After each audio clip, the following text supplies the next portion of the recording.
18 দিন 19 দিন চলতে 19 দিন চলতেছে। এখন কি অবস্থা?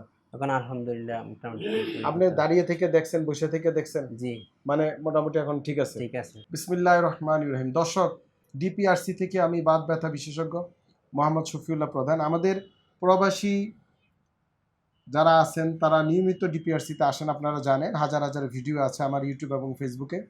ভিডিওগুলো আপনারা শেয়ার করে দিবেন জাতীয় স্বার্থে। তো আমাদের এই যে জনাব জসিমউদ্দিন খান সাহেব, উনি সে বাহরাইন প্রবাসী জি এবং বাংলাদেশে মানিকনগরে থাকে, মানিকনগর ঢাকা। জি এখানে উনার মূলত বাড়ি, কিন্তু উনি বাহরাইন প্রবাসী, দীর্ঘদিন প্রবাস জীবনে আছেন। তো প্রবাস জীবনে রোগীদের যে প্রবলেমগুলো আমার ভিডিও দেওয়া আছে, দেখবেন কি কি সমস্যা হয়। বিভিন্ন টেলিভিশন পত্রপত্রিকা লিখেছি, আমি বিভিন্ন পত্রিকাও লিখি, নিয়মিত বাচ্চাদের নিয়ে লেখলাম ইনকেলাবে, এরকম লেখা যায়, সময় পাওয়া যায় না, তারপরে চেষ্টা করি। তবে আমার ইউটিউব ফেসবুকে আপনারা অতীতের হাজার হাজার আর্টিকেল পেয়ে যাবেন ইনশাল্লাহ। তো প্রবাস জীবনে কি কি প্রবলেম হয় সেটা নিয়ে ভিডিও দেওয়া আছে। তবে ওনার যে সমস্যাটা সেটা আমরা এখানে লিখেছি যে diagnosis, this is the important. Myelopathic changes C567 with PLIDL 1 2 3 4 5 with spondyloarthropathy with spondylosis with hypovitaminosis, vitamin D কম আছে, এই হচ্ছে ওনার ডায়াগনোসিস। কিন্তু সমস্যাটা কি? আমার হাতে MRI আছে, ওনার ঘাড়ে রক্তচাপ খেয়েছে, হাড় ক্ষয় হয়েছে, ওনার ঘাড় ব্যথা, হাত ব্যথা, চলাফেরা কষ্ট হতো। এখন রুগীর মুখে শুনি। জনাব জসিম সাহেব, আপনি একটু আপনার পরিচয় দেন, আপনার বাড়ি কোথা, আপনি কি করেন, প্রবাস জীবনে কি করতে আমি হয়? প্রবাস জিমেলে এটা ব্যবসা করি, এটা টুকটাক সেলসম্যানের দায়িত্ব পালন করি। ভারী কাজ করতে হয় জি ওখানে? না, বাড়ির কাজ করতে না, কাটিং করি। আর কত বছর আপনি ভাড়াই? 17 বছর। 17 বছর, মাশাআল্লাহ। আজ যাইবেন নাকি? এই তো 1 তারিখে। আবার চলে যাবেন? জি তো ওনারা কিন্তু এই যে বাহরাইন বলেন বা বিভিন্ন প্রবাস জীবন, দুই টাইপের প্রবাস জীবন বাংলাদেশিদের। একটা হচ্ছে মধ্যপ্রাচ্য, মালয়েশিয়া, সিঙ্গাপুর, আর একটা হচ্ছে মিডল ইস্টে। উন্নত বিশ্ব। উন্নত বলি আমরা যেটা, যেমন ইউরোপ, আমেরিকা, ওই সকল জায়গায়। তো ইউরোপ আমেরিকা যারা যায় তাদের অবস্থা আরো খারাপ, আরো খারাপ। তবু আমাকে এই প্রবাসীরা চিকিৎসা পায় আলহামদুলিল্লাহ। এর মূল কারণটা হচ্ছে ওনাদের অর্ধেক বাংলাদেশে থাকে, অর্ধেক থাকে বিদেশে, এবং ওনারা আসে বারবার। কিন্তু ইউরোপ আমেরিকাতে সেটা সম্ভব না, গেলে আর আসা সম্ভব না। সেখানে হেলথ কেয়ার সিস্টেম, ডেলিভারি সিস্টেমটা ভিন্ন, আমাদের এই সাবকন্টিনেন্টের মতো না। তো মধ্যপ্রাচ্যে চিকিৎসা আগের চেয়ে উন্নতি হয়েছে আলহামদুলিল্লাহ, কিন্তু তারপরেও ওনাদের সেখানে সে সুযোগ নেই। আর মূল কারণটা হচ্ছে ইন্স্যুরেন্স নাই, সময় নাই, তারপরে হচ্ছে ওনারা দেশে আসলে একসাথে দুইটা কাজ করতে পারে, একটা হচ্ছে চিকিৎসা আর একটা হচ্ছে পরিবারকে সময় দেওয়া। তো এইটা হচ্ছে টোটাল ওভারঅল অবস্থাটা আর কি।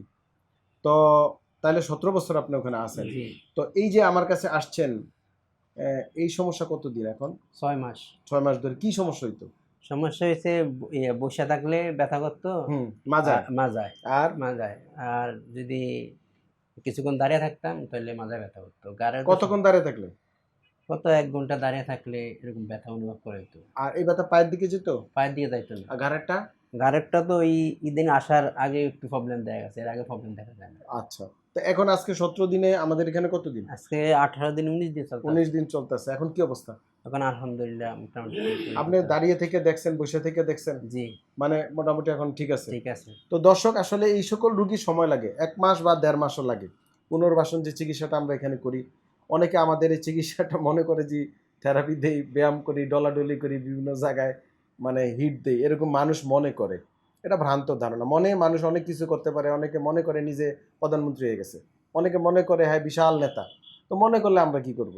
মনে করা বাদ দিয়ে বাস্তবতা আসতে হবে। ডিপিআরসি চিকিৎসা ডিপিআরসি ছাড়া পৃথিবীর কোথাও সম্ভব না।